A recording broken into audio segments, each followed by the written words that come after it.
the gods had complete control of the laws of nature. That's the phrase you hear even in the Pacific. And now we begin to realize that's what they were doing. They could understand nature, they could observe and figure out, wait a minute, we can make a man-made version of what we see on the landscape and get it to behave in the same way for all kinds of reasons, for shamanic travel, for healing, for connecting with another level of reality. And even, it's been to look like, also keeping parts of the earth from destroying us so we can restart a civilization. And this is using their vernacular. So this is kind of where I am going at the moment. I want to see where this is going because I'm seeing a repetition, not just in Europe, but also in other parts of the world where we see these big concentrations of sacred sites, and possibly even in the South Island of New Zealand, where the birthplace of the gods exists.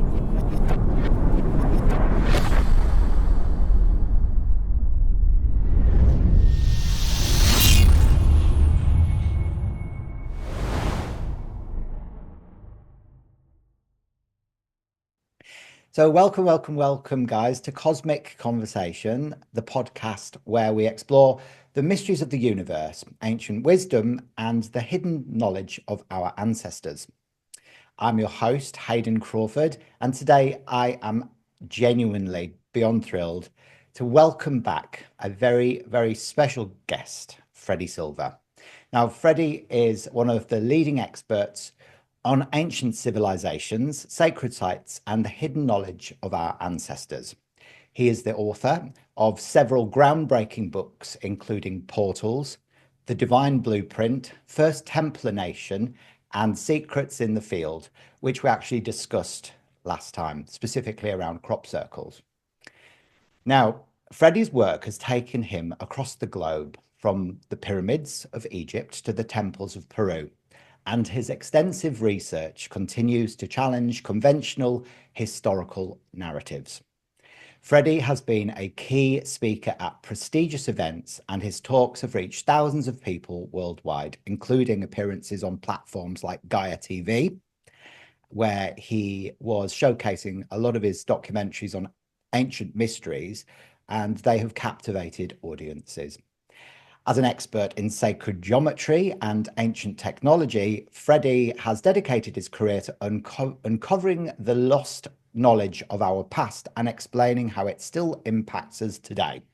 His findings continue to push the boundaries of archaeology and history, offering new perspectives on how ancient civilizations were far more advanced than we were first led to believe. So, Freddy, it is genuinely a true honor to have you back on Cosmic Conversations.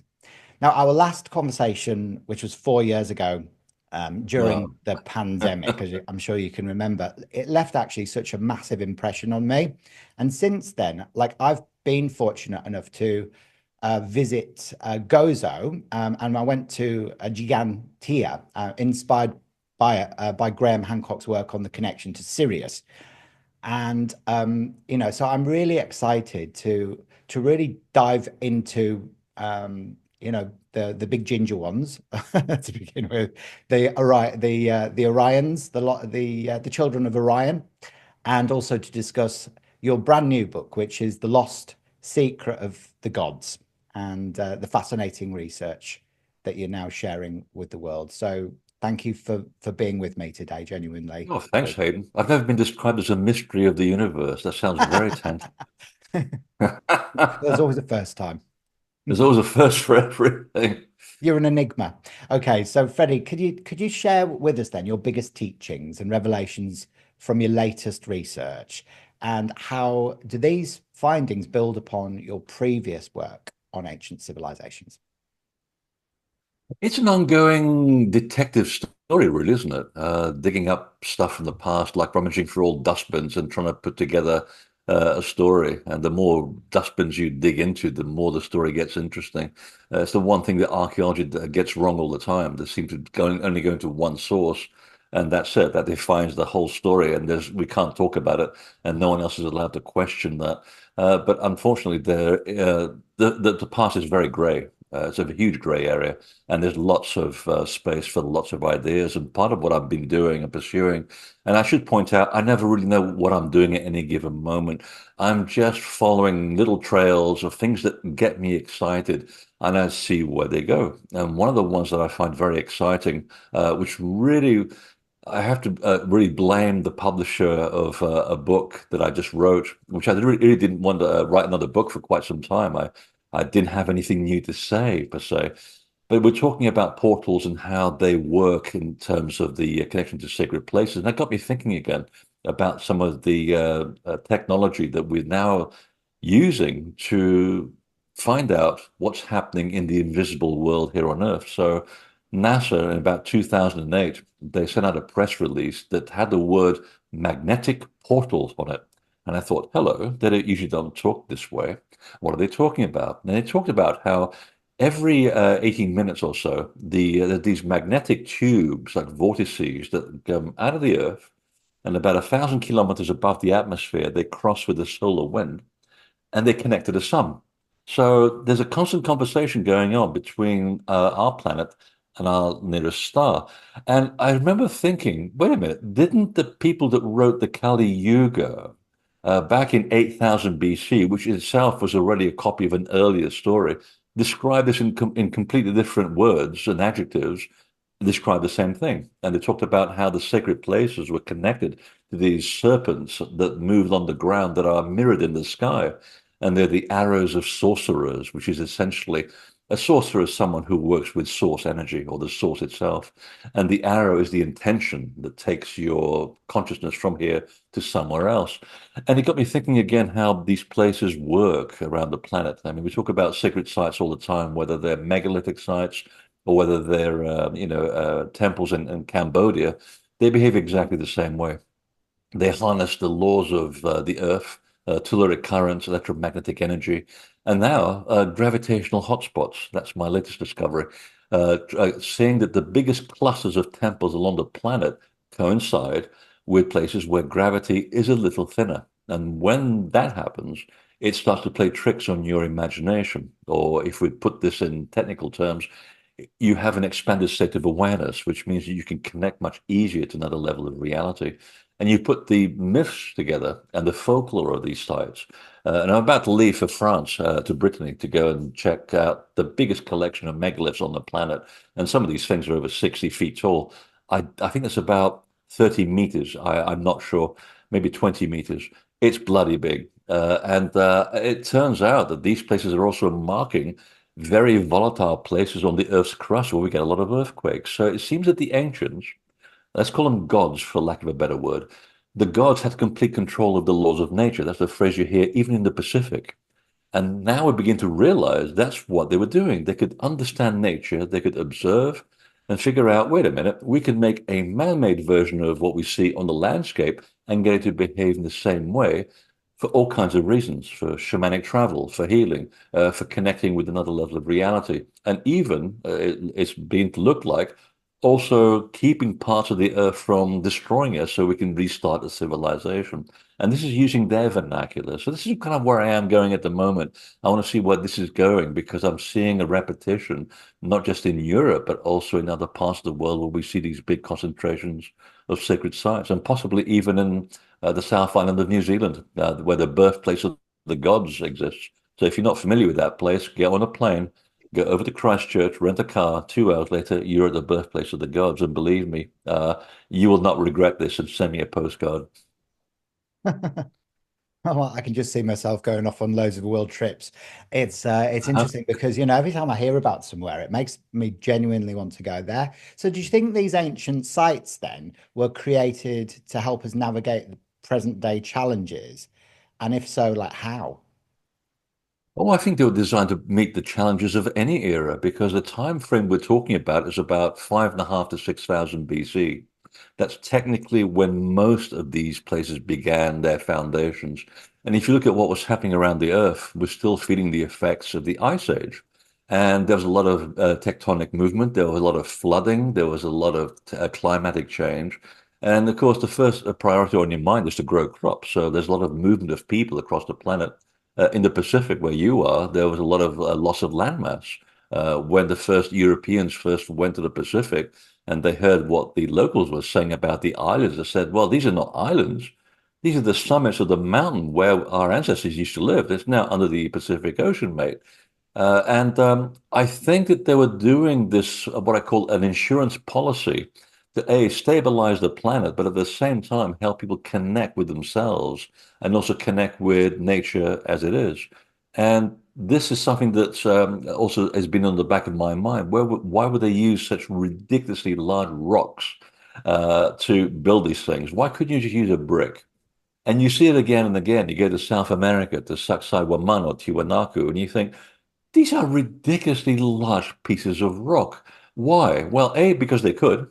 They had some kind of technology, which I still believe is levitation, because you hear it in the folklore all the time. And there was an actual experiment back in the 80s at Princeton University here in America, where they actually took a type of quartz that's used in those stones that they drag sometimes as much as 400 miles away, and they began to throw sound at it. And in one video clip, the piece of quartz levitates. So we know that there's something behind this. So A, they could do it because they had control of the laws of nature. But two, the reason why you build with big rocks is that no matter what hits the earth and no matter what kind of political nonsense goes on the planet with human beings, these things are going to be there for thousands of years. And we're now, if you've noticed, gravitating with mass tourism, going to these beautiful sites along the planet, much to my chagrin, because I hate mass tourism. And I like taking people to these places and going, well, if it wasn't for the 2,000 people in front of us, we'd see this beautiful temple. But I do pick my moments to make sure that they've all gone before we get there. It's touring and doing designing of tours is a wonderful responsibility and a huge endeavor. And somehow I seem to be able to go to these places where there's hardly anybody around. So it's a wonderful thing. But I do believe that the reason why they built these places was because each age comes with its own challenges. So when you forget that you can overcome many of these challenges, because, like Jesus said, temple of God resides inside you. Any Buddhist would agree with us. When you forget that you can do this all the time, you need confidence. So the confidence is right in front of you, big temple, wherever it happens to be, and you walk in, and all the technology that's hardwired into the building is the same stuff that you need to get yourself connected with nature and also with the other world, if you want to go to that point. So I do believe that they are part of a big insurance policy that survives every era, and specifically now, I think that they were able to project into the future and see that we would be messing up the planet so badly that we really would need a lot of help. The Hopi have a wonderful saying, we're the gods we're waiting for. And I think we're right. But sometimes we need a little bit of extra help as well. So having this insurance policy on virtually every continent on the face of the earth is the best thing that the ancestors could have left us. Yeah, so in a way, they were a lot more advanced than we realized. Yeah. In their own manner. I mean, they didn't have computers, but they didn't need that. I mean, in fact, we think we're very advanced today, and there's the paradox. We're not. We have the biggest Achilles heel ever in the history of the human race, called electricity. And if you switch off the power, like we had this morning in my house, I can't get email, I can't connect with anybody, I haven't got a phone, nothing.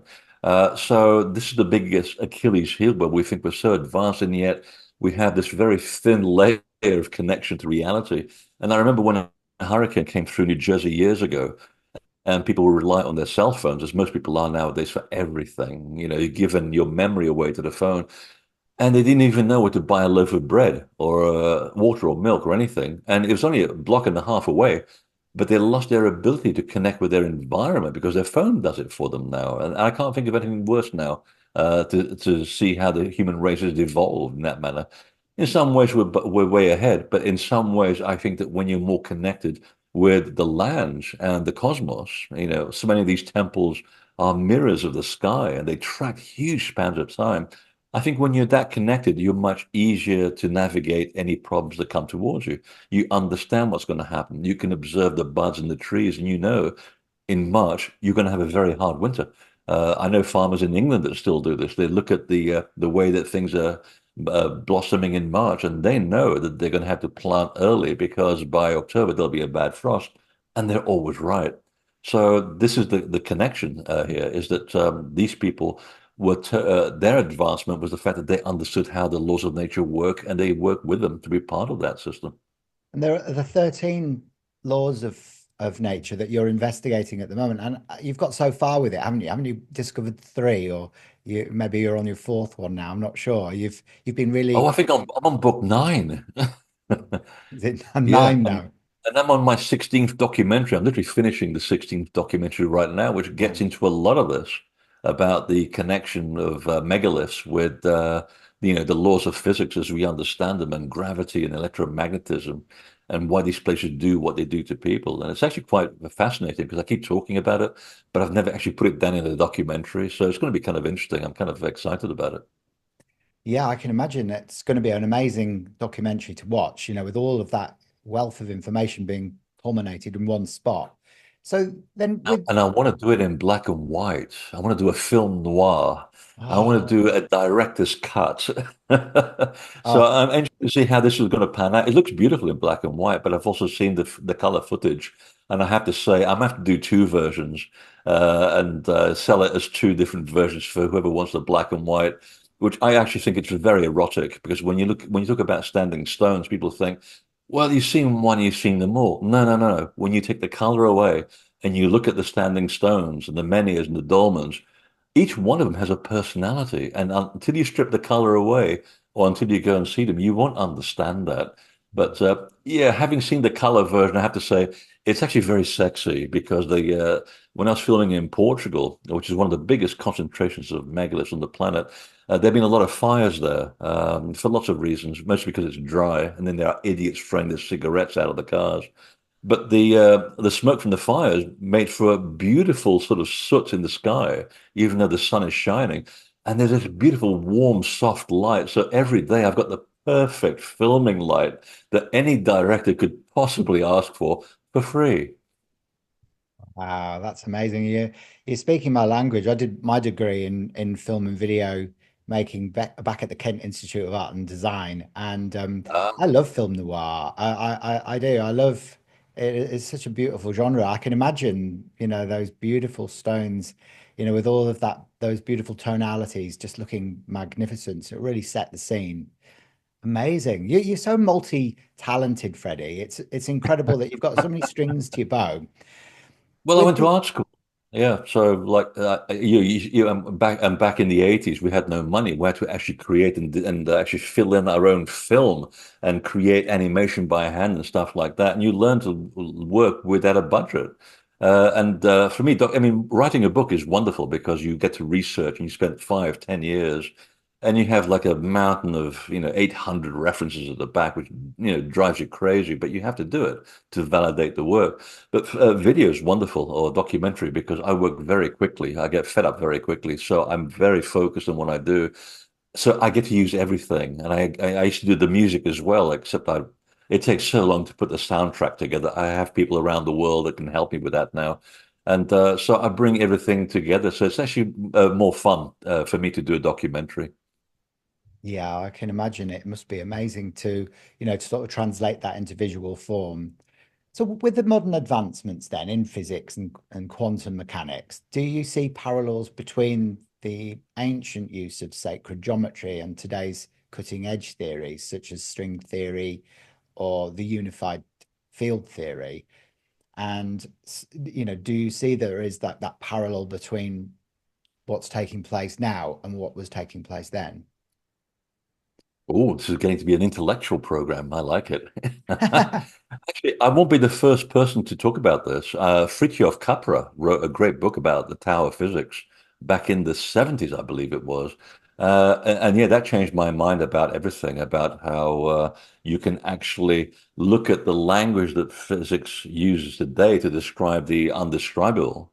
And it's obtuse. I mean, to most people, you read these scientific papers and they make no sense whatsoever. Quarks, there are quarks and quantums and parallelograms and other stuff. You have to go look this up in a dictionary, and yet the ancients were using a very flowery language to describe exactly what physics is trying to do today. So the parallel's still there. We're all searching for the same thing. How do we quantify and qualify the invisible, which they call God and we call particle physics? But there's a meeting ground between the two because it means we're searching for exactly the same thing, using different nouns and adjectives and verbs to describe the undescribable. It's Dante couldn't have written this any better as a divine comedy because that's what it's all about. And yet the two camps are usually fighting with each other to prove the unprovable. And I think we're getting there. I think the overlaps are incredible. And part of what I try to do is to overlap the science and the spirituality together to find a common point. I don't see any. To me, fighting any of this is pointless. It's a waste of energy.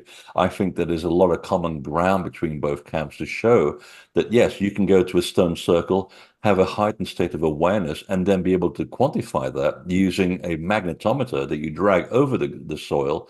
And in fact, in 1973, and I believe it was in New Scientist magazine, there's an actual picture, a computer printout, an early computer printout of someone dragging a magnetometer through a stone circle in Britain called the Roll Right Stones. And it shows what the dowsers using two bent coat hangers had already said, that there's a telluric current that flows through the entrance stones, and you can see them, they're slightly ajar from the rest of the circumference. It flows through here like a serpent, and then it coils around and it goes into a central section in the middle of the stone circle. Well, it took a couple of people from, I think it was Bristol University, to go there, drag this piece of metal along the ground, and there's a computer printout that shows exactly what the dowsers were talking about. And the computer doesn't lie, it's just getting a feedback of electromagnetic frequency from this piece of metal. So again, we're now beginning to finally give ourselves permission to believe that what these people were saying 8 and 16,000 years ago, they're absolutely on the money.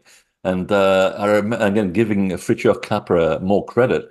And I think it was Lawrence Blair also approached this with Rhythms of Vision, another incredible book in the 70s. They were also talking about how this language is describing something that they were very intimate with and they were using every single day. So the point was to bridge the old with the new and see where the two meet. And again, nothing new in the universe when it comes to this conversation. Mm. Thank you for explaining that and doing it so well. It's a lot to get your head around, but it's amazing how everything is kind of synchronizing right now. Because the concept of time isn't the way we perceive it or first believed it to be as being a beginning, a middle, and an end. It's a spiral of consciousness, isn't it? So it makes perfect sense that all of Yeah. this interconnects and can be decoded in such a way. Yeah, and the Western part of humanity are the only people that think that time is linear. The rest of the world has always thought it was goes in spirals, or the Japanese call it in a circle, but it's actually ever expanding circles like a spiral. And they're absolutely right. I mean, just like an octave in music, which is drawn from the movement of the planets in the solar system, once you get start on the octave and on the first note, and you reach the octave, you're really back to where you were, but the frequency's changed. And then you go to the next octave, you're back to where you were, but the frequency's doubled yet again. So yeah, it's expanding outwards from a godhead, I believe, a creative point, and it's going out into ever expanding circles and spirals through the universe. And the only way I can explain that, it's that we and the universe is the godhead trying to explain to itself what it created. If you can get your head around that paradox, you're doing really, really well and far better than I can, because the idea is that we as humans are a physical expression of the Godhead. We're not really that disconnected, and any Zen master or Buddhist will explain this very simply. And the idea is that it is trying to find out. It's as though we are the tips of the tentacles of the Godhead reaching out through the cosmos. And through our experiences, we're communicating back to the Godhead what it has done and yet what it hasn't done. So while the universe is self-creating, it hasn't been created, but yet it has been created. I hope this makes some sense. I can't even draw this as a diagram, But the point is that we are at the forefront of that exploration. Humans are at the forefront of the universe, and God help us. That's a huge responsibility, and it's like, well, couldn't they have found better people to put at the end of the tentacle? Because sometimes we do mess it up, but that's the point. The point is to experience life, to experience the universe, and learn from the experience. And sometimes you're going to bugger it up. But the trick is not to fall flat on your face too many times. You know, if you fall down on your face, great. Find out why you did it. Try not to make a habit of it and do it better next time. Yes, and unfortunately, we as humans, we don't tend to learn through our mistakes, do we? And that's why we keep on No, having these cyclic things going on we learn all through the time. catastrophe. Catastrophe. We're all doomed, Freddy. We're all doomed. You know, I was working with a wonderful psychic in Britain who works with the police, and we're having these conversations about the about this. And he said, you know, it's funny how, you know, if things go according to plan, and it's a vague plan, by the way, because it's open to movement by intention. So any prediction is only as good as the moment it's made. The prediction can change tomorrow, depending on the direction we take. And the idea is that, you know, we can. Um, it's a big concept. I'm trying to use the right verbiage to try and neutralize this. The idea is that you try to experience life, and you know you fall down a little bit and then you get up and you do it a little bit better. But sometimes things get very concretized, and you become caught up in propaganda in someone else's view of the planet, which is not necessarily how things really are. It's their particular view, and we follow it. We call it totalitarianism and fascism. That's where the roots of this comes from. And that's what gets into these blind alleys. And after a while, if this goes on for too long, everything starts falling apart. Civilization, the environment, that's the next thing to suffer.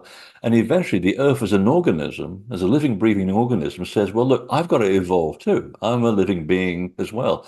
And you're along for the ride. So I'm going to start letting you know that what you're doing, all your actions are having a consequential effect on me as a body. So I'm going to start doing things to you that are unpleasant until you recognize that you need to get along, and also you work with me to move to the next stage.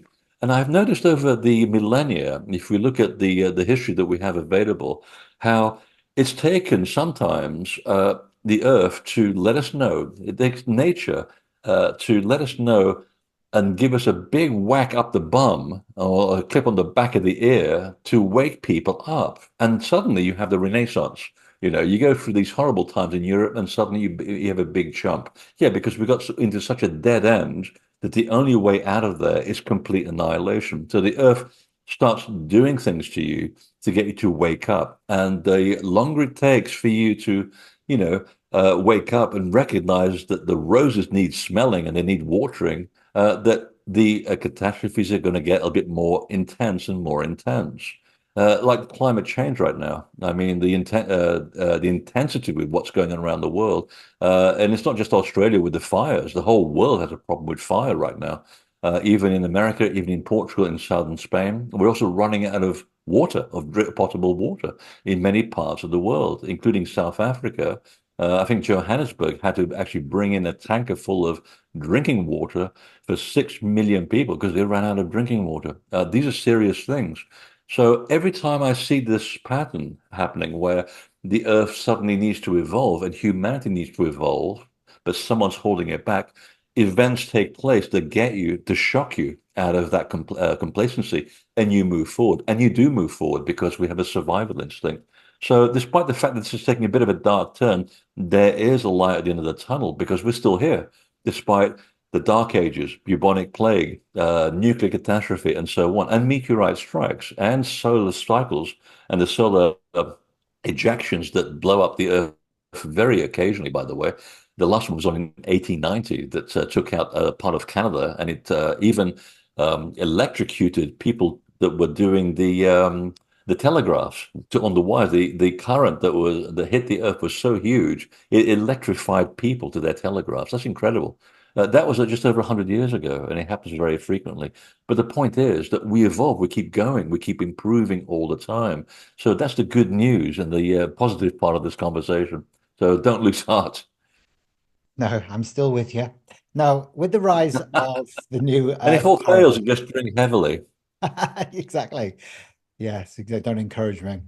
So with the rise of a new Earth paradigm and growing interest in spiritual awakening, do you think that the ancient civilizations then understood the concept of ascension or the evolution of consciousness, and how Yeah. might their teachings hold the key to navigating this current era of global transformation? Well, that was fundamental in every culture, and that was one of the purposes of the temples, was to act also as places where they'd have a repository of knowledge, whether it was memorized by the wisdom keeper, or whether they had books or pamphlets or papyri, or whether you went there to experience the knowledge yourself, which is also done by initiation, which means to become conscious, where you take a poison, you leave the body, come back 3 days later, and you're full of information about this astral reference library. I think it's paramount, and if you listen to any major esoteric teacher, or even people like Plato and Pythagoras, they said there's no other way you can find truth in this life unless you go and experience it in a temple or in the other world, one or the other. These are the parameters with which we work in order to create a civilized society and also to express yourself as a soul, not as a person, because you got the ego, you got the brain, all of these things are translating devices for the person that's actually in here. We tend to forget about that you're a soul trapped in this vessel, a very limited vessel with a limited lifespan. And the idea was to go through the teachings or the experience at the sacred sites in order to get you to realize who you are as a soul and what you've come here to do. And anyone who was able to take at least 3 years out of their life, which I guess is easier back then because they didn't have mortgages 5,000 years ago, um, if you can just give up a few years of your life and go walkabout and discover yourself, you can actually have control over your manifestation process.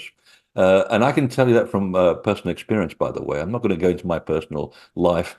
It'll be here for hours, but I can tell you from personal experience that what I write about is from personal experience. It does work. If you can discover who you are in this lifetime, that's the biggest gift you can give to yourself. You are in control of the manifestation process. You can see cause and effect, and you can start predicting events to a certain degree that gets you to be prepared for what's coming up ahead. You're one step ahead of the events, so you can go around them, you can climb over them, or you can face them stoically without falling over and capitulating. And believe it or not, those were the central tenets of any ancient teaching: the discovery of the self, how to relate yourself to the world around you and to the bigger picture of the universe if you want to go into that direction. And I have to say, having read so many different teachings over the years, they're not saying anything different. They're saying exactly the same thing. And by the time we get to Christianity, or I should say Catholicism, because early Christianity was very Gnostic in its output, you're down to 10 commandments. And I don't think many people actually practice those on any given level. And if they do, kudos, because it's bloody hard just to say, I have not stolen, I have not killed, I have not done this, and I've not coveted my neighbor's wife, even though she's a French actress.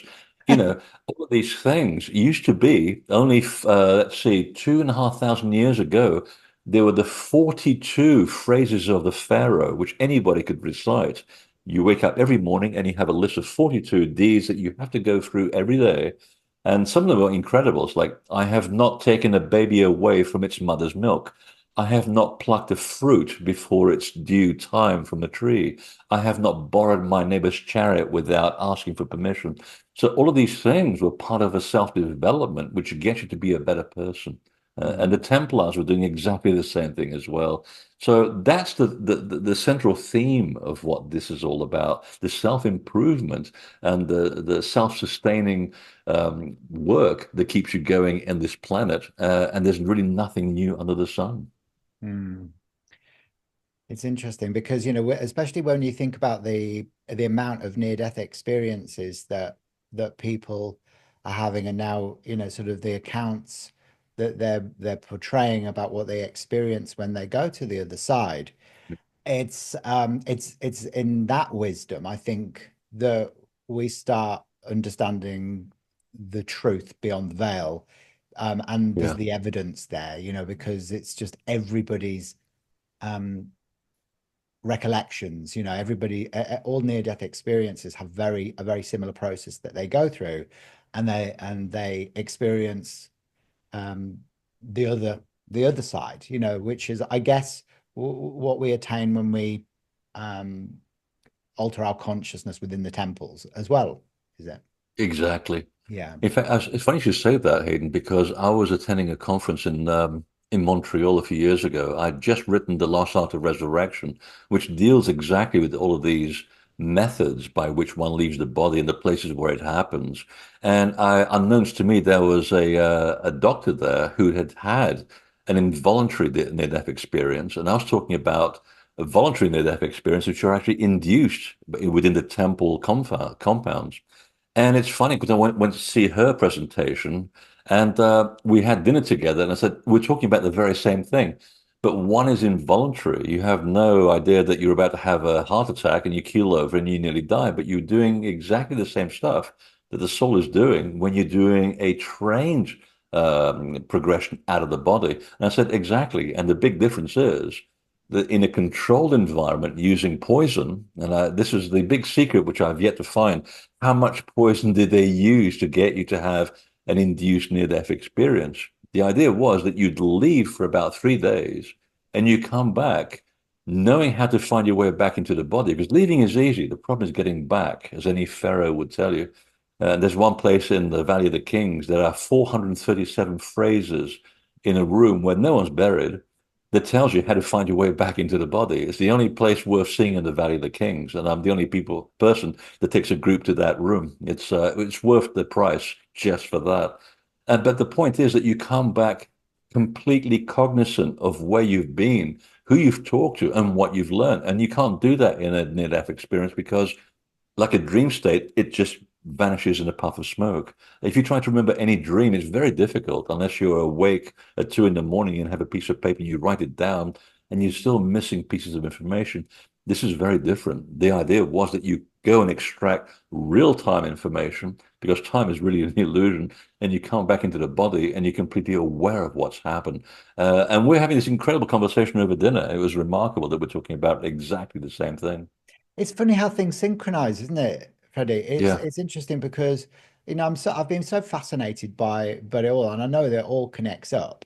So it just makes complete sense that that would be the case. So in your travels, then, what are your more recent sites that you visited, sacred sites, that have completely reshaped your understanding of ancient knowledge? And what new discoveries are you more excited about that challenge conventional archaeological interpretations?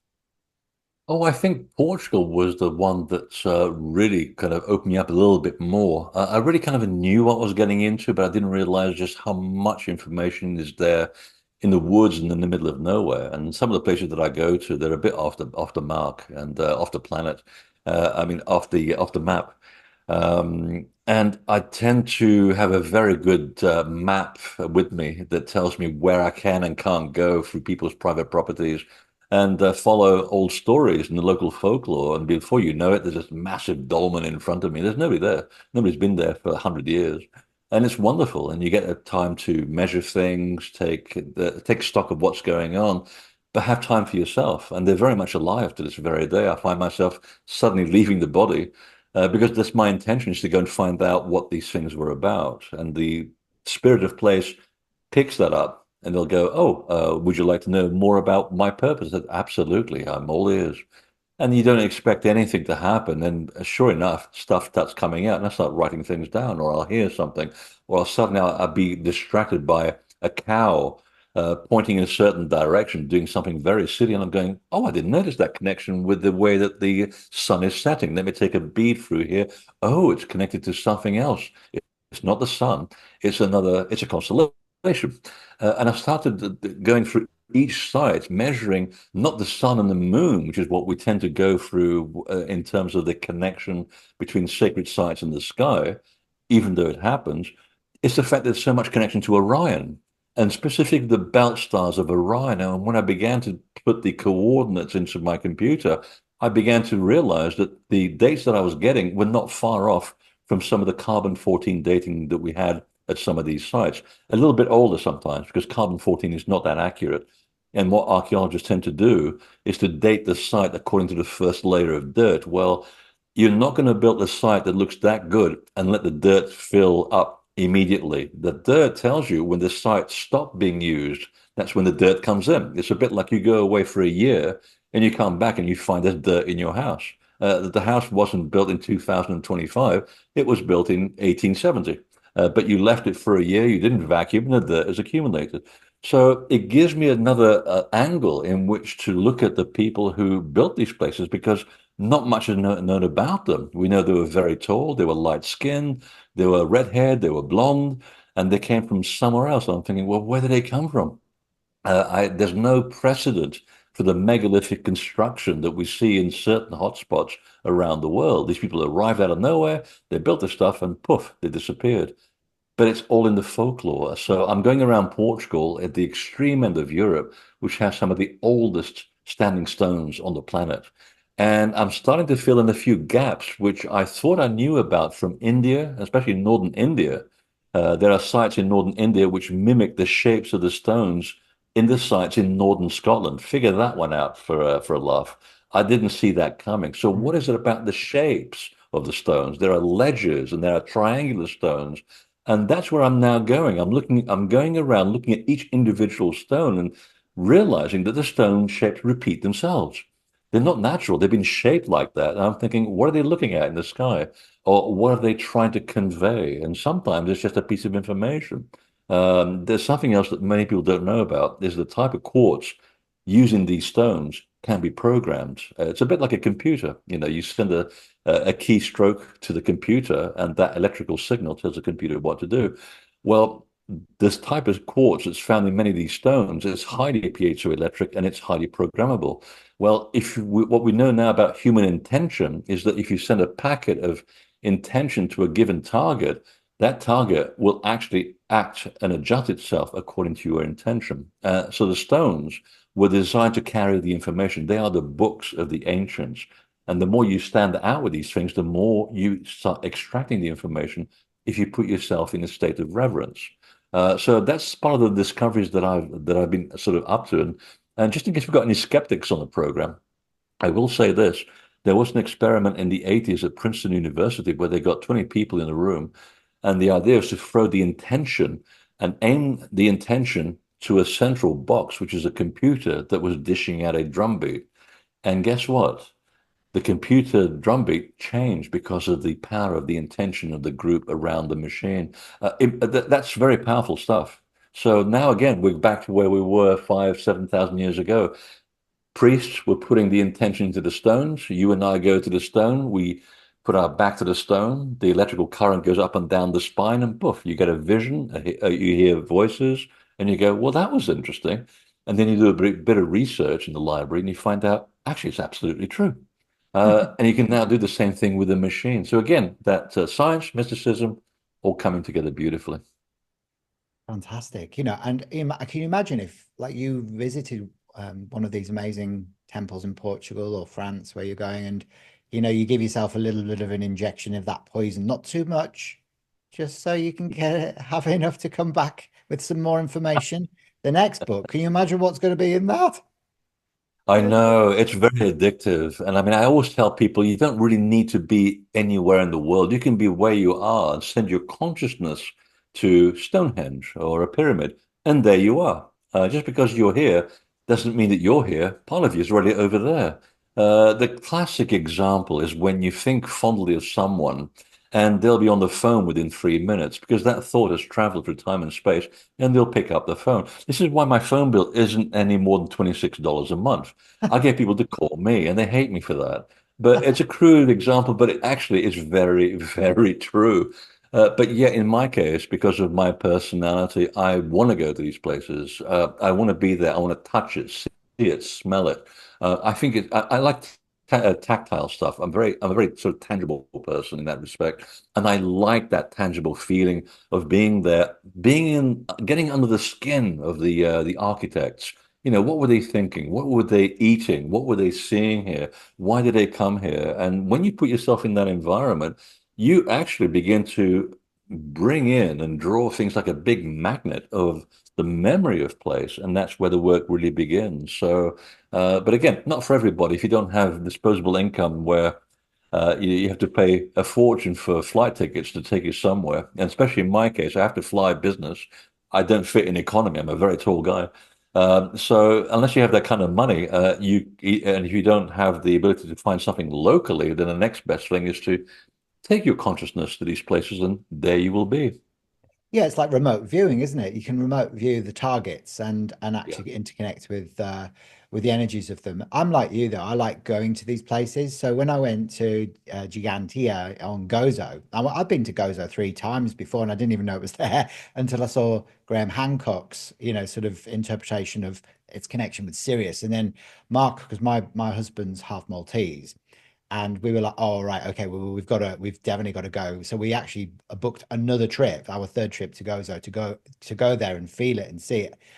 And it's interesting because it's called Gigantia as well. So was Gigantia built by the children of Orion, or Built by very tall people. The Tower of the Giant is what it means. And I had this conversation with Graham just before I went to Malta. It's a beautiful place, by the way. And they found in one of the caves about 13,000 humans, or humanoids, I should say, who were unceremoniously dumped in there like a big wave crashed over the island. And we know it's happened several times. Could have been the time when the end of the flood came, because you could see the trajectory coming from Gibraltar all the way across the straits. And also at the time, the gap between Sicily and what would become Tunisia was very narrow. So you can see a wall of water going this way, and essentially these people were drowned inside the nearest hole, which is this cave. And they were all had elongated skulls, and they were very, very tall people, especially for Mediterraneans, which are quite short. And I went to talk to the museum director, and I was warned what was going to happen. There's a big cover up going on. They don't want to talk about this stuff. And they palmed me off with a human skull. I said, "What the hell's this? This is not the skulls I want to look at. I want to look at the ones, the elongated skulls." Oh, there's no such thing. And I pulled out a photograph who was Anton Milfsud, who's one of the people that works in the upstairs department that Graham had taken a picture of.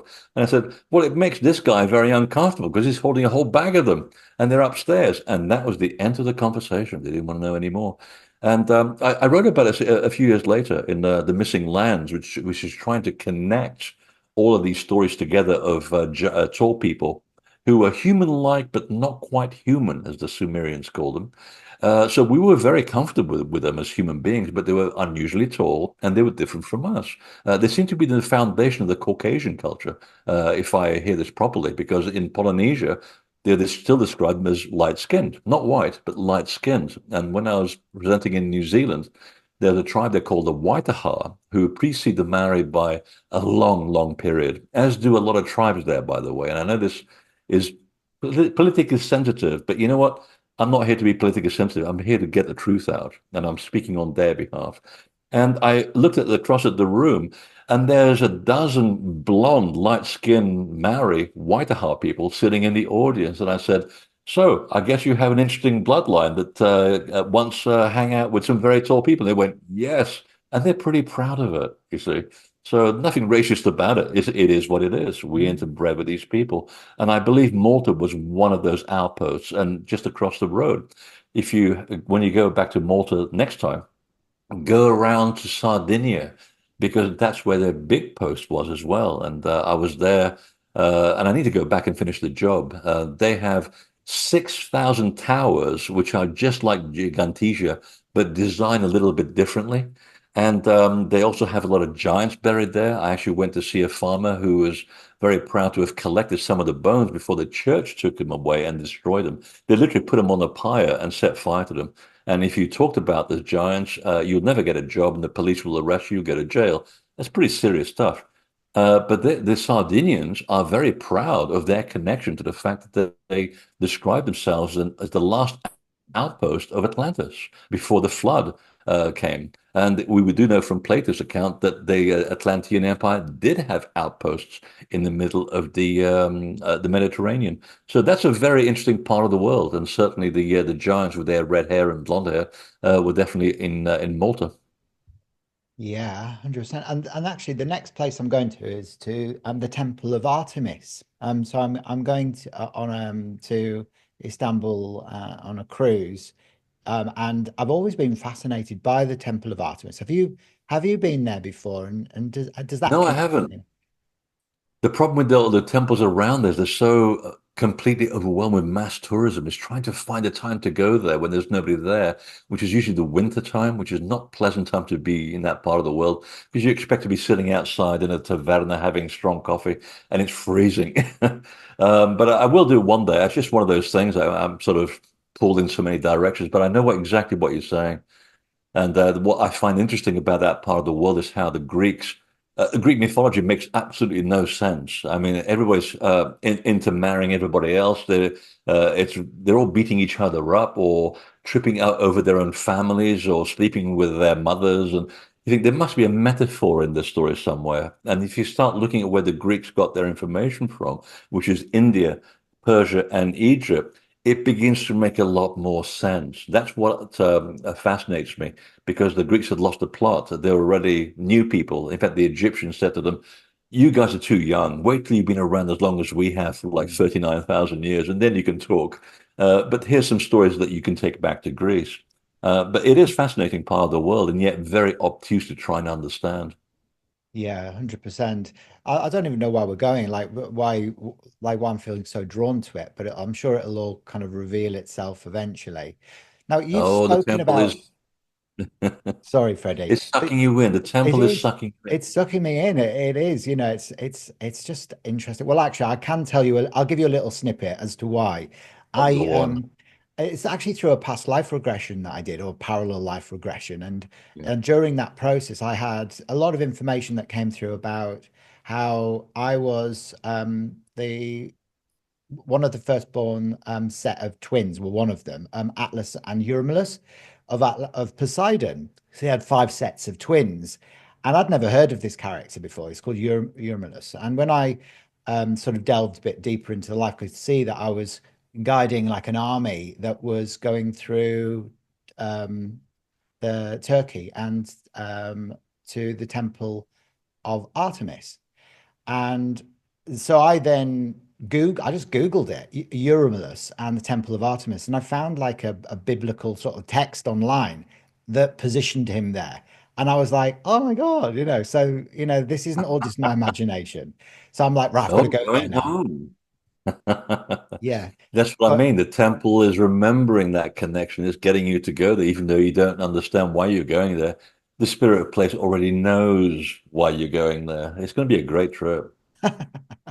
now, you've spoken about the gods originating from various different places, like Atul and Kashkara, the Hopi, and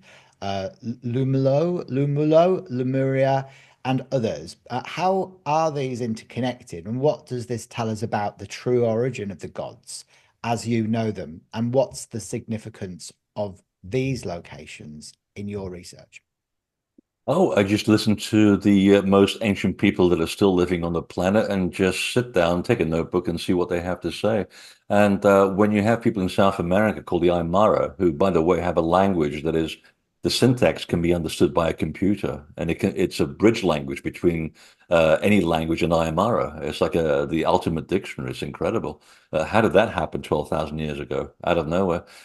They talk about one of the missing lands in the middle of the Pacific from where they originally came from with the gods called Mu'ul, or Lapukije is the other word for them, from which we get Lemuria. And they were saying to me, we don't know who came up with Lemuria. That's not what it was called. It's called Mu'ul.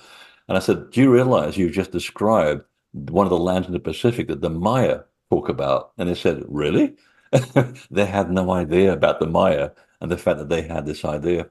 So yeah, the whole project was to try and figure out where the gods came from and where they lived because they were very shy about hanging out with human beings. It's almost as if they, in a certain way, they were more advanced than hunter-gatherers. And when you have two civilizations which are kind of unbalanced, the one that is a little bit more advanced, when they interact with the lesser advanced people, it tends to cause problems for their level of development. So it's like us showing up in Papua New Guinea and bumping into a tribe of people that are still walking around naked. Inevitably, you will alter the course of their development, and usually not in a good way.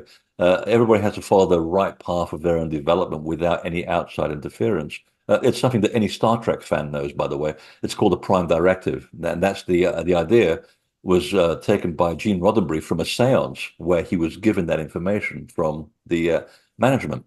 And the point was that I wanted to find out where did the gods come from. And I never found any stories that linked them to spaceships or any other worldly thing, but they were intimately connected with Orion. Every culture on the planet says, yeah, originally they came from Orion, but that was so long ago that there's no numbers really to say. It could have been millions and millions of years ago. And then they came here to Earth, and humans at one point also came from the belt stars of Orion. And they settled, and civilizations went up, they went down, they went up, went down, kind of like ours. And eventually, towards the end of their life cycle, the sea levels were already kind of rising, and they were living on islands, it turns out. So they're in the Pacific. There was at least three islands in the Pacific. There was one off the coast of Saudi Arabia. So when the sea level rose at the end of the Ice Age, that sank, and it was called Tuanaki. That's right. And the Saudi Arabia Peninsula rose in its stead. So somewhere around the coast of Saudi Arabia is where one of the islands of the gods used to be. Another one, of course, is in the middle of the Atlantic, which we know quite well as Atoll. That's what the Maya called it, and they have the date of when that happened in 9600 BC, which is the date the Egyptians gave to Solon, who gave to Plato for the sinking of Atlantis. So two cultures, other side of the Atlantic, with the same date. And the point was, to cut a very, very long story short, because it's a very long book, which I'm very proud of, by the way. It took like 15 years of research. Was that the gods all lived on islands, but they were forced to come and cohabit with humans on the continental shelves when the sea level rose dramatically, and it forced them. They had no choice but to move inland in order to survive. And just like humans, a lot of them died as well. They drowned. And that's when we get the stories around the world of humans discovering agriculture, animal husbandry, mathematics, astrology, astronomy, and so forth. You know, the accoutrements of a civilized society. And the connecting point was that there are these gods that appeared on big catamarans, and there's always seven of them. One of them was a woman who carried the bloodline, who was the most important person, and an eighth who was the guiding spiritual leader. And this story appears all over the planet. Now, if these people weren't speaking to each other back then because we weren't getting around much as hunter-gatherers, how did they have the same story at the same moment in time? So that's what got me curious to find out where the gods were. So I think I've worked out seven of the eight islands because everything is always in octaves. It's always in seven, and there's one central location. And I know one of them is in Lake Titicaca.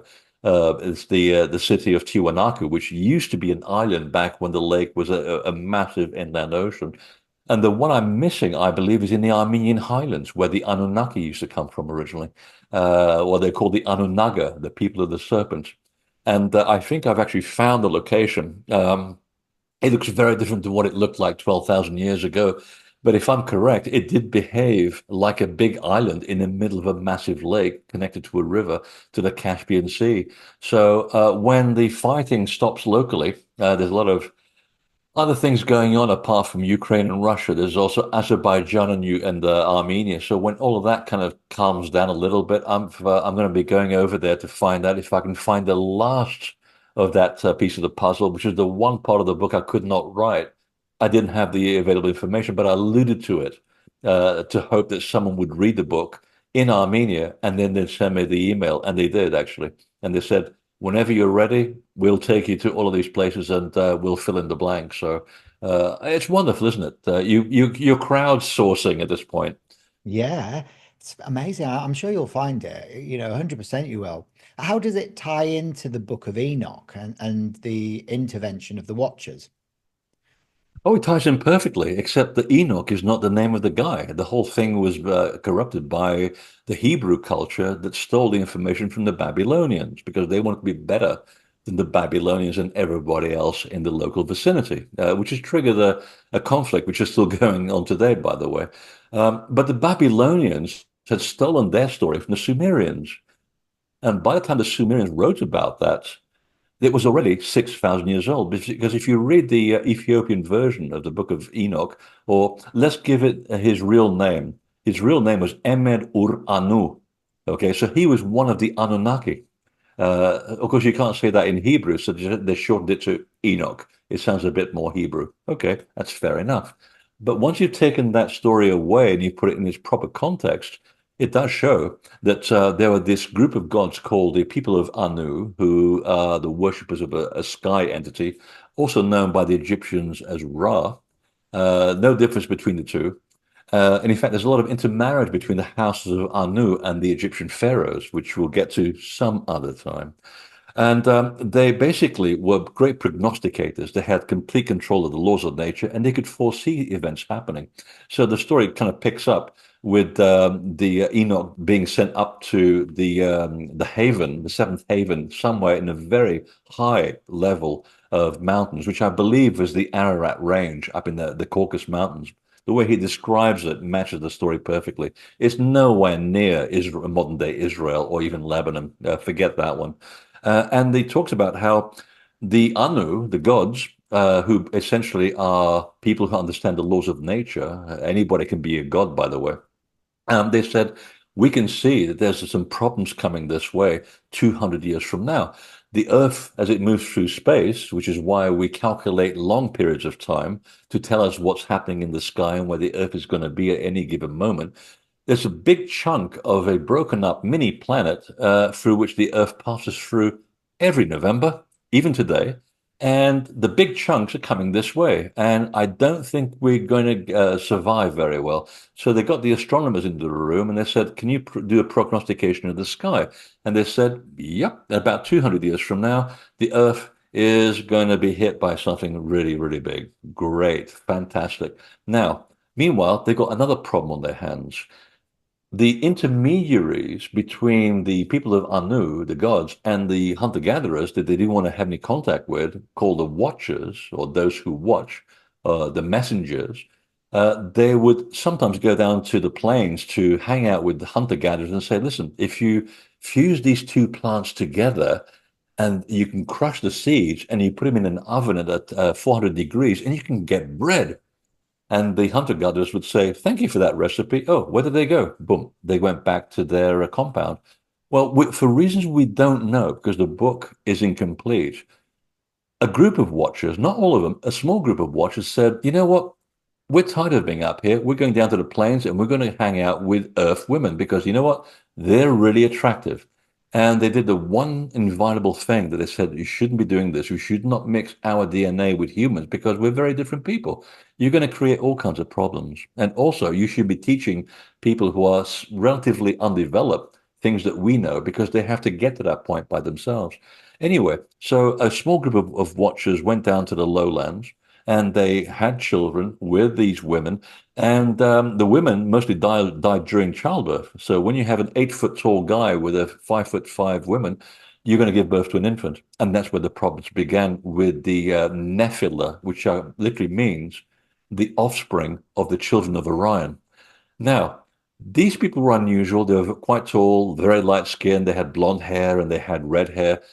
They weren't necessarily the problem. The problem began when they started to have children of their own through the next iteration. Because of the degeneration of DNA, the kids that were born to the first group of offspring were bastards by any length of the imagination. They would hunt people for fun, they would eat people for fun, and they were breeding like rabbits. And that's when the story comes together with Emed Ur Anu.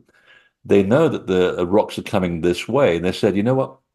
We're going to ask the watchers, the main watchers, to go and round up these children of Orion and put them in a cave and shut them up or just kill them because they are eating the human race alive. Humans are not going to have a planet to live on, and they're breeding like rabbits. And there's a wonderful part in the story where Gabriel and I believe it was Michael, who becomes Gabriel and Michael in the Christian tradition, they said, we don't have the manpower, we don't have enough watchers left to rein in the bastard watchers who defy the orders and their offspring. We don't have the manpower. And that's when that agonizing moment in the room, and I remember reading the Ethiopian version, which is translated into English, where the God just said, we're going to have to destroy the earth to save humanity. Figure that one out for a second. We are going to will, going back to our earlier conversation, we're going to will the big chunks of this asteroid field to actually hit the earth in all the right places on the planet, called the oceans, to generate a massive flood, and we're going to wipe everybody out. There will be survivors, and many of the gods will die as well. So who's going to volunteer to stay behind to help the surviving humans rebuild and start their civilization? And that goes back to the story that we know so well in archaeology today. The arrival of these gods from the middle of nowhere, from these sinking lands, that bring the accoutrements of civilization. It's a tragic story, but at the same time, if these people had not manufactured the flood, we today wouldn't have this conversation, my friend. We would all be dead. We'd be living on a planet overrun by very tall humanoids covered with red hair who are absolutely barbaric. Oh, it sounds horrendous, doesn't it? It sounds like going to Scotland. Yeah, I dedicated a whole chapter to this in the missing lands, and believe me, writing this, it's like you're actually there because I'm picking up three different aspects of translation from the Sumerians as well to fill in the missing parts of the book. And at one point, I was like, God, I mean, it's like reading this horror novel, and you're sweating as you're writing. It's like, my God, you're a fly in the room, and you think, what an agonizing thing to do. It reminds me of when Alan Turing, the guy who discovered the computer, found out that he could break the Nazi code for sinking the ships in the Atlantic. And he said, we can't tell the Admiralty where these submarines are going to be. We're going to have to let the ships sink, because if the Nazis know that we've broken the code, they're going to change the code. So we're going to have to be very selective of which ships we save and which ones we're allowed to blow up. And you think, what an agonizing thing to have to say, to know that you've broken the code that could save lots of lives, but you can't, because the moment you do that, the game is up. They'll change the code and you're back to where you started. Yeah, there's moments in life where you have to take a deep breath and say, sometimes the bigger good, the greater good requires a huge sacrifice. And Mm. this is one of those defining moments in history. Well, it's Yeah, it's a interesting hard as chapter well. to write, I have to say. It must be. I mean, you think about that, the behavior of those Nephilim, yeah. They they the stain of them, I suppose, really is still like apparent, isn't it, in some of the behavior of all the stuff that's being exposed at the moment on the earth, with the child sex trafficking and all of this sort of stuff, where it's almost like the behavior hasn't even changed, does it? It's still been as barbaric, and it's just kind of washed through, that imprint on society. So it's probably I never think it going to might be leave. Yeah, there might be an echo there because this stuff happened so long ago, and the breeding has gone on for so long, and interbreeding has gone for so long. I mean, to the point where the Egyptian pharaohs ran out of interbreeding because that's going to affect your DNA too. So they had to find responsible humans to actually interbreed with and become the pharaohs of the half human, half divine bloodline of Egypt. And by the time you get to Akhenaten, you're down to humans. And sometimes they do a good job of it, and sometimes they don't. And yeah, it's a good question. I mean, how much does that memory, that genetic memory, that DNA carry on for today's environment? I'm sure it's Mm. still there.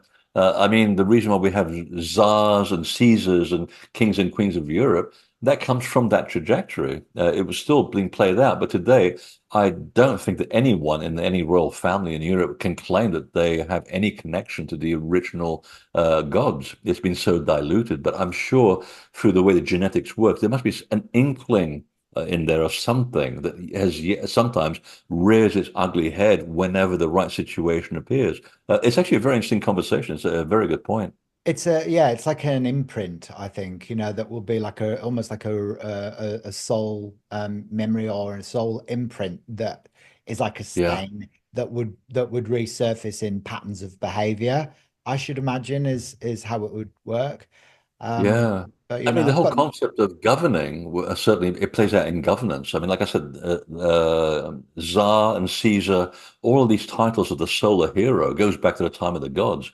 But if you look at the original origin of Pharaoh, the Per-A, which means a guiding light, which is where we get the word lighthouse from, the idea was that the ruler of the people was a symbol of to which to aspire.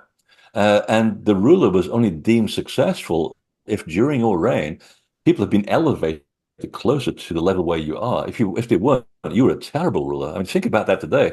That's a huge responsibility. You are the example that you set so that others can raise themselves because you've already been there. You've got the t-shirt. So you want people to also come to your level. There's no threat of violence or usurpation because you're not afraid. You don't. There's so much to the earth is very abundant. There's enough for everybody.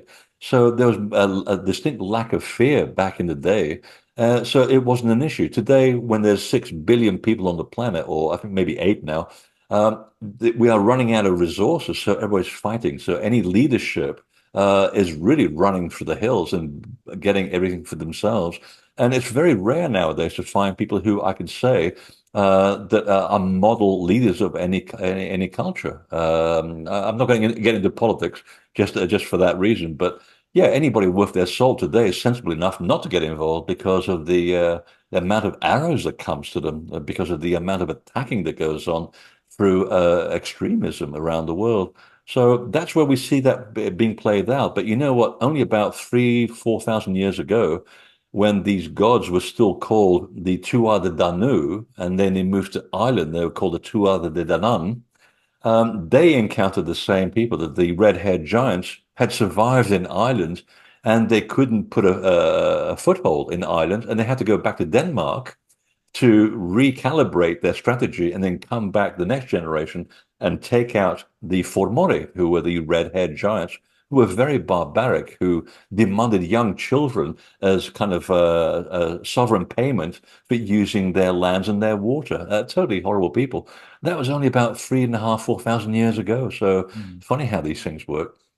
It certainly is, yeah. I could talk to you all day, Freddie. Honestly, I could. And I think it should be Freddie for president. Freddie for president. It'd be probably way too much responsibility for you and amongst the next books, etc., and your tours. But I've really thoroughly enjoyed, speaking with you again, Freddie. And Oh, as always. I always learn loads from you as well. So your research really genuinely does continue to illuminate so many hidden aspects of our past and those that challenge, everything that we thought we knew about our ancient civilizations. So I'm so grateful for the opportunity to have you back on Cosmic Conversations again. But before we Oh, wrap thanks, Hayden. up, like, where can our listeners learn more about your work and grab a Oh, copy really? of your new book as well? Excellent. Invisibletemple.com is a simple answer. There are lots of documentaries. I think it's 9 books now. And you can buy them anywhere on the planet. They're all distributed by Ingram. It's a international distributor. So I usually get emails from Australia and New Zealand. It's like my bookstore can't order it. Tell them to talk to Ingram. It's the distributor. They're in Australia. They'll send you a copy. So if your bookstore can't do it, you're in the wrong bookstore. But yeah, but there are documentaries and things, and there are lots of articles on the website. If you don't have the income, because I've got to be supported somehow. So there's something for everybody. Yeah, and I was checking your books out on Amazon. They're doing really, really well. Like you've got some really great, reviews, and you just do, it's you sort Yeah, of but people always go for the one bad review. There'll be 95-star reviews. There'll be one in there. There's always a troll, and I know who they are. There's someone who just trolled me, and she's actually an archaeologist in Scotland, Mm. saying that I'm an author, an archaeologist, and this book is complete nonsense. Well, if she had read the book on Scotland, she would have seen all the references to the archaeological stuff that I quoted. This is how they work. They don't want you to find out that there's another version of the truth that they claim to be the only available truth. And there is no such thing as the only version of the truth, because we're talking about the past. With, like I said at the beginning, we're digging through rubble, and if someone else digs up another piece of rubble, the theory has to change. So that's what I do, bring in another part of the story. Not this better or worse, it's another way of seeing things. So Mm. yeah, it's funny how humans tend to go for the one bad review, despite the fact that there's 100 perfect reviews. But there you go. It's part of the game, isn't it? I don't think they do. I think I think you're, probably the best researched um, historian on the planet at the moment. So I would Thank say you. that they ignore that. Everyone knows that there's always a hater out there, and it's always people that have got nothing better to do, isn't it? So we all ignore all I of that know. because we know how wonderful you are, Freddie. So don't worry about that. I've actually just started getting reviews on my first book as well, which has taken Oh, me 5 years congratulations. to write. It's called the Starseed Ascension Guide. And Oh, a yeah, guide. so it's basically it's a healing book. It's how to heal trauma and reconnect to your cosmic family and discover your true soul purpose. But Oh, I've that's only got very five useful. reviews on it so far, and I'm like, oh well, it's a start. Give it a whirl, see what happens. But it's been interesting to sort of go through that process, I suppose. I don't Yeah, oh, good for you. envy the amount of work you've put into yours because I don't think I'll write another one, put it that way. It was like pulling teeth. It's a different story, isn't it? I mean, it's in my work, I have to get the skeptics into the conversation. So the bibliography is usually that big because I want people to go there, go, I don't believe what he's saying. Where did he get it from? I'll read the point of origin, and yeah, then you go and figure out that what I was saying has a logical trajectory. You may not agree with it, but it didn't just come out of my imagination. That's the hard part. It's a different type of book. But I have to say, the last one, Portals, was dead easy to write because the publisher said, we don't want a bibliography, we don't want references, we just want stories. And I went, this is going to be the easiest book I've ever written. And half of it was written on a plane from London to Boston. It was already in my head. I just had to put it down on paper. So that means I could write off a very expensive flight as well. So thank God for It's that. interesting because, I know Graham Hancock got slated as well, didn't he, for like the stuff that he put. The archaeologists hated what he'd said about, Gigantia. And it's like it's so Yeah, obviously true, and but it's right. He's right. it's Yeah, he is right. he's He right. dots. I mean, I don't always agree with him. I agree with 95% of him. But you know what? You check the bibliography, the references are there. Go check Mm. the references. So no, he does take huge risks and puts his life on the line every time. And we usually joke about it. I said, like, thank God you're out there, Graham. Why? Because you take all the arrows because you've got, he's got the image. I mean, he's what, 10 years ahead of me anyway. So he's already got a platform. I came, behind him like many of us have influenced and given the courage to do so by his work. And I said, you're out there being the most public figure of this research, and you're getting all the arrows, which means we can get on with our work without attracting too much attention. And it's the look on his face of like, I never thought about that. He's like your shield, isn't he? He's like a shield. I know, And I look, shielding. maybe one day I'll So get I to buy him talk a to him. drink. I wonder if he'd be up for a conversation. I'll have to reach out to him at some point, but I don't know whether he's probably really booked up and stuff. But I'd love to have a conversation with him about Gigantia. It would be amazing in the Why future. not? Yeah, He'll talk to most people, and anyone. He'll he's got talk to anyone, even you. talk to anyone. I mean, basically, he'll check you out and see. Well, he's got a pretty good following and stuff. And if it's different to what he's been doing, he'll go for that too. Ah, And I think he's also pulling back a little bit. He's now getting. I think he's in his 70s now. And I don't think he's doing as much as he used to. So I think sometimes just for a change of pace, try a different type of podcast rather than yeah, the ones that you usually used to, because you attract a different audience, you see. This is why I do it. I don't want to be in the same people all the time. I want to try something new, a new challenge, and that's how you bring more people into the conversation. Otherwise, you're talking to the converted, and that doesn't get you very far. no, Where's the challenge in that? it's so true. It's so true. But okay, so thank you so much once again, Freddie, for sharing your knowledge and Hayden? insights today.